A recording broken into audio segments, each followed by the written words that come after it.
Discovering the secrets of myths and legends, a world of wonder awaits.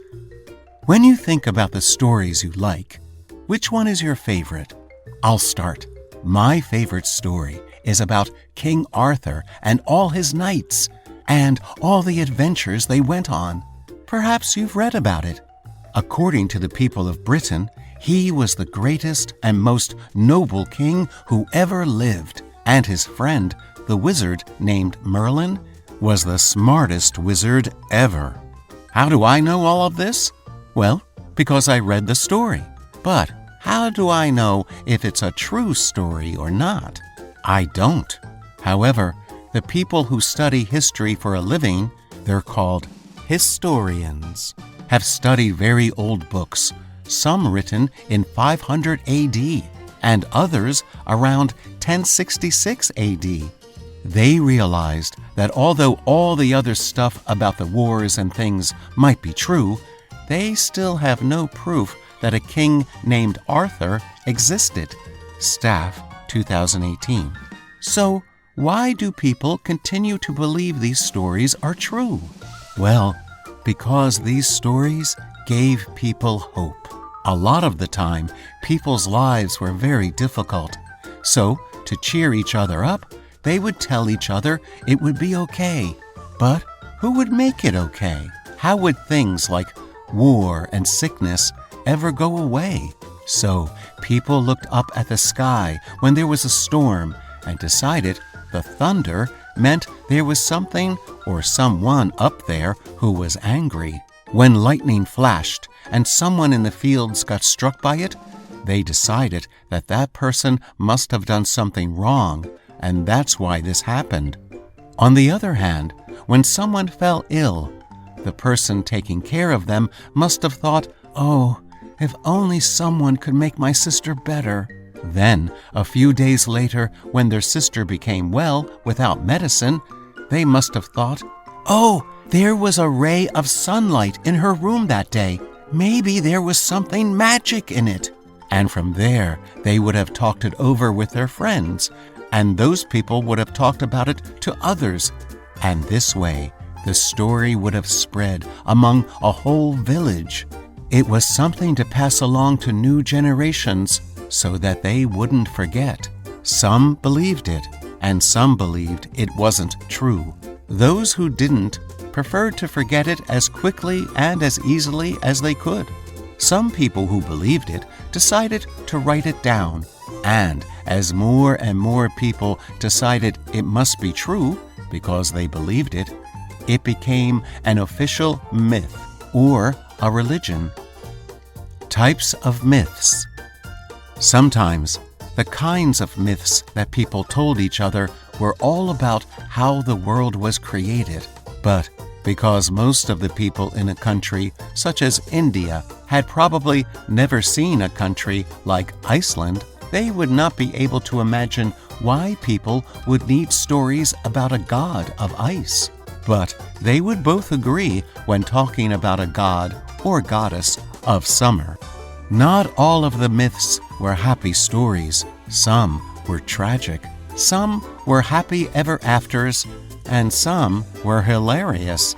But the one thing they had in common was that the entire world had them. The gods. It's difficult to know for certain whether the gods were created from the myths or whether the stories came after the gods. It's a little like the old question, who came first, the chicken or the egg? Gods and myths are like the chicken and the egg question. But perhaps you shouldn't call a god chickenhead to their face. Did you know they made myths from that question too? The Greeks have a god named Alectryon, who got turned into a rooster for falling asleep while he was supposed to be on guard. Alectryon Mythology 2021. But in Hindu mythology, a god named Brahma hatched from a golden egg and then created everything else. Cartwright, 2015. The gods were said to control everything, from how humans behaved to when the seasons changed, to how calm the sea was, how hard the wind blew, and even when you sneezed.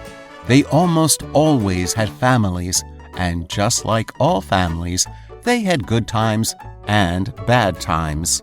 The bad news was, when they fought with each other, it was the humans they decided to mess with.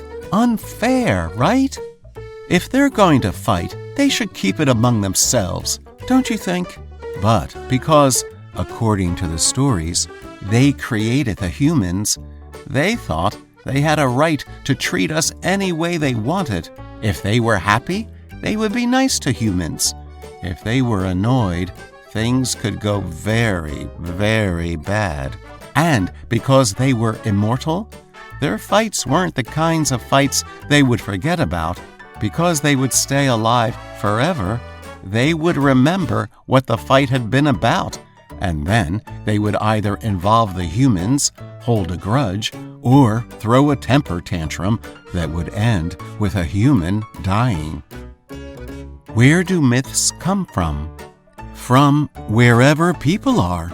There are some people who live on deserted islands and still hunt and live all on their own.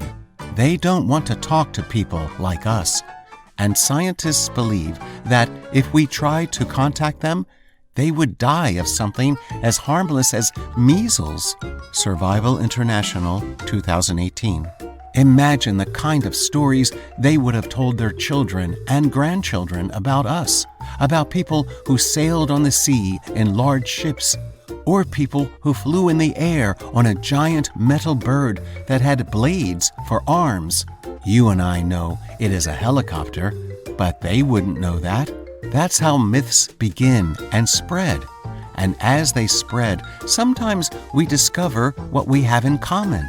Do you remember me telling you about King Arthur at the beginning of this video? The legend of King Arthur is a famous one in Great Britain.